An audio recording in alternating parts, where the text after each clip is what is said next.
يعقد هذا المؤتمر في البحر الميت في قصر المؤتمرات تحت الرعاية الملكية السامية في الفترة ما بين 6/10 ولغاية 10/10/2010. ويمكن اسمه بدل عليه انه هو سلسلة من مؤتمرات يتم استضافتها في إحدى الدول النامية ضمن منافسة عالمية وضمن لجنة تحكيم لاختيار الدولة المستضيفة ضمن معايير معينة وقدرة البلد المستضيفة على تنظيم هذا المؤتمر. وشرفنا انه في الاردن تكون اول دولة عربية تستضيف هذا المؤتمر. يمكن بتميز هذا المؤتمر عن باقي المؤتمرات العالمية انه بيهدف لدعم العلماء الشباب في الدولة النامية المستضيفة وفتح ابواب تعاون ايضا ما بين العلماء متميزين بيجوا على البلد المستضيف بهدف التعاون مع العلماء الموجودين في هذه البلد والعلماء المشاركين من الدول النامية. أعطي مجال كبير لفتح أبواب لطلبة الدراسات العليا لإكمال دراستهم أو لعمل أبحاث في جامعات متميزة. فهذا الفيتشر الأساسي اللي بيميز هذا المؤتمر عن باقي المؤتمرات. شعار المؤتمر الوطني لهذه السنة اللي حطيناه اللي هو Chemistry Cares، يعني الكيمياء كعلم يهتم بالإنسان، يهتم بتطوير الإنسان، يهتم بالزراعة، يهتم بالطب، يهتم فيه بجميع مناحي الحياة والتكنولوجيا. وبهمنا من خلال هذا المؤتمر تساعدونا على نشر الوعي بأهمية علم الكيمياء. فالكيمياء هي كعلم والمواد الكيماوية ليست ملوثات للبيئة، ولكن احنا أصدقاء للبيئة. يحبوا الكرة. أيضا يعني نحكي بينك وبين الناس كيمياء، ها؟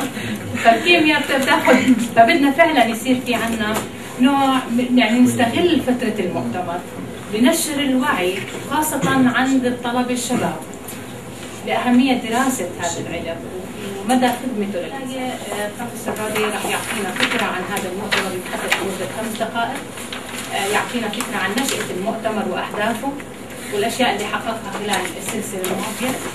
دكتور موسى ناظر راح يحكي لنا عن أهمية هذا المؤتمر في الأردن واستضافته في الأردن والمدلولات والبرنامج تبع المؤتمر لمدة 5 دقائق أيضا. بعدين نفتح المجال للأسئلة. Give me a great pleasure to give the floor to Professor Mike Ricode, who is our honor guest, and he's one of the founders of this series of conferences, and he's chairing this 11th Eurasia conference, and he's going to give us an idea about the establishment, the history of this conference, the achievement of this conference through the past few years. He will be talking for about 5 minutes about these points, around these points. Professor Rode, please. Thank you. I have 3 cards with me, so I don't know, maybe you can distribute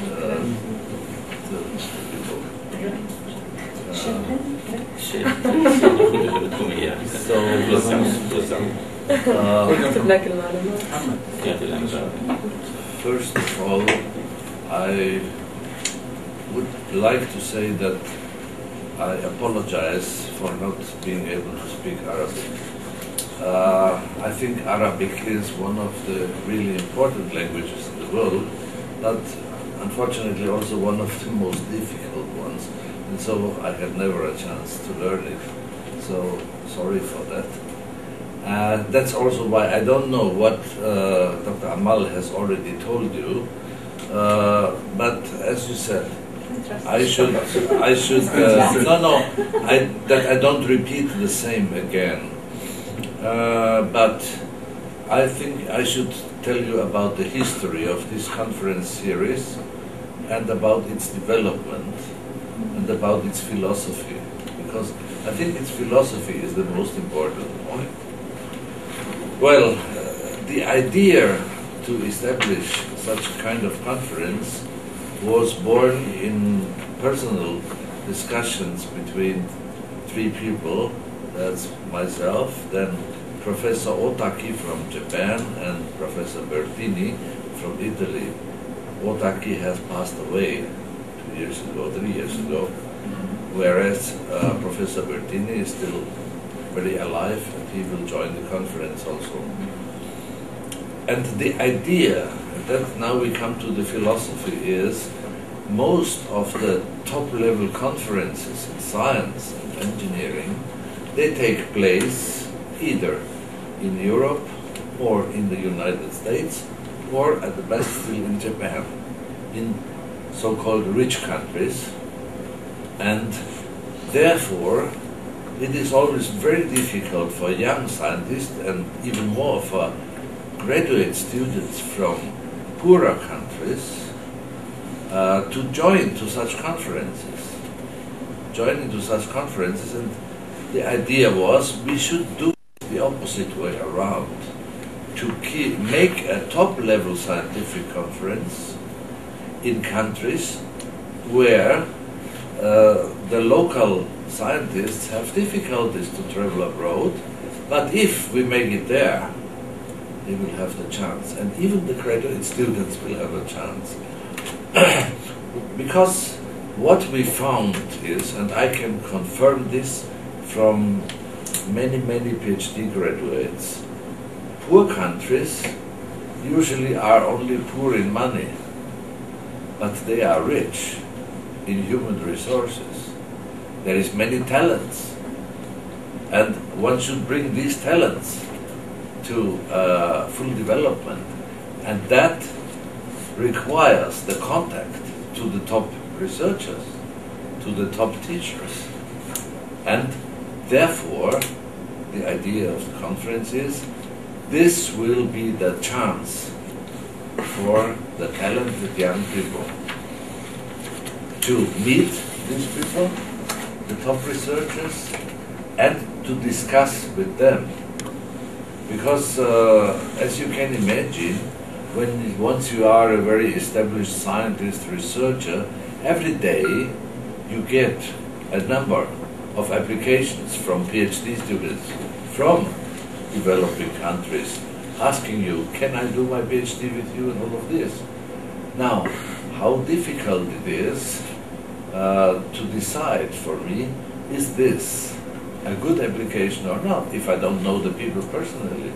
But once these top people are in the conference and they meet these applicants personally, then it's very easy to decide, yeah, I take this one.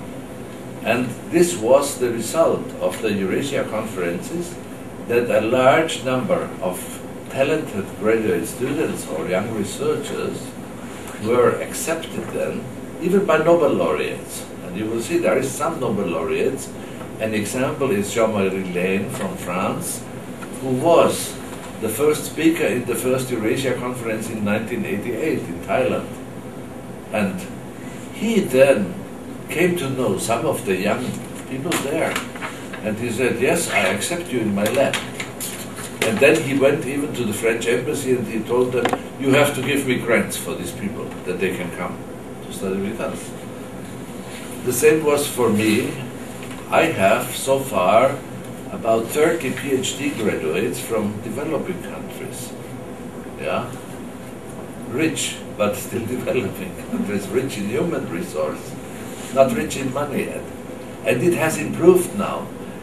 We have, as I can see, that my graduates have become scientists of the year in their countries.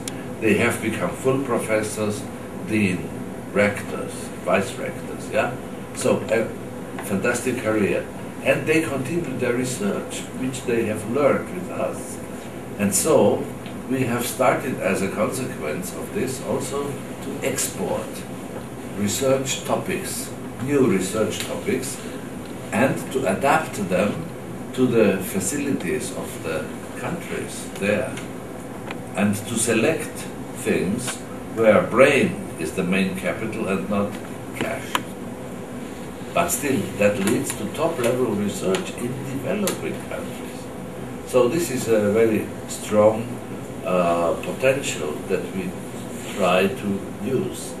And we have established in the meantime also a network of 70 European and Asian universities the so-called ASEA UniNet with focus on South and Southeast Asia, which actually has everything from student exchange to staff exchange to special courses and of joint research projects. All of this now extends over all fields, not only chemistry, but chemistry is the beginning and it is still the main focus, because here we have the broadest experience. So you can see this is a philosophy that was very, very successful. And I am very happy that now for the first time this conference is held in an Arabic country. Yeah. This is really a new thing, and I'm really grateful to the many people in the National Organizing Committee, like Professor Musa Nasser and Dr. Hamad Aboudi, Professor Selim, that they have, with so much engagement, realized the targets of our philosophy. You see, it is one of the top conferences in this series. It's the 11th, yeah? But we had never so many Nobel laureates joining. Never.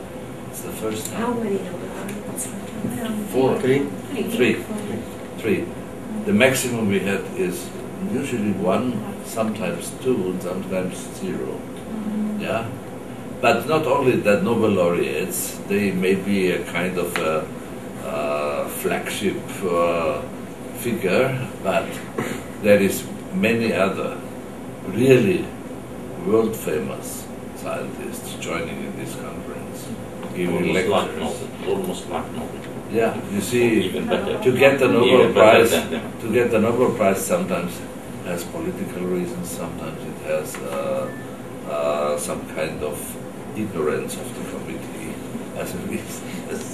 I can just know it from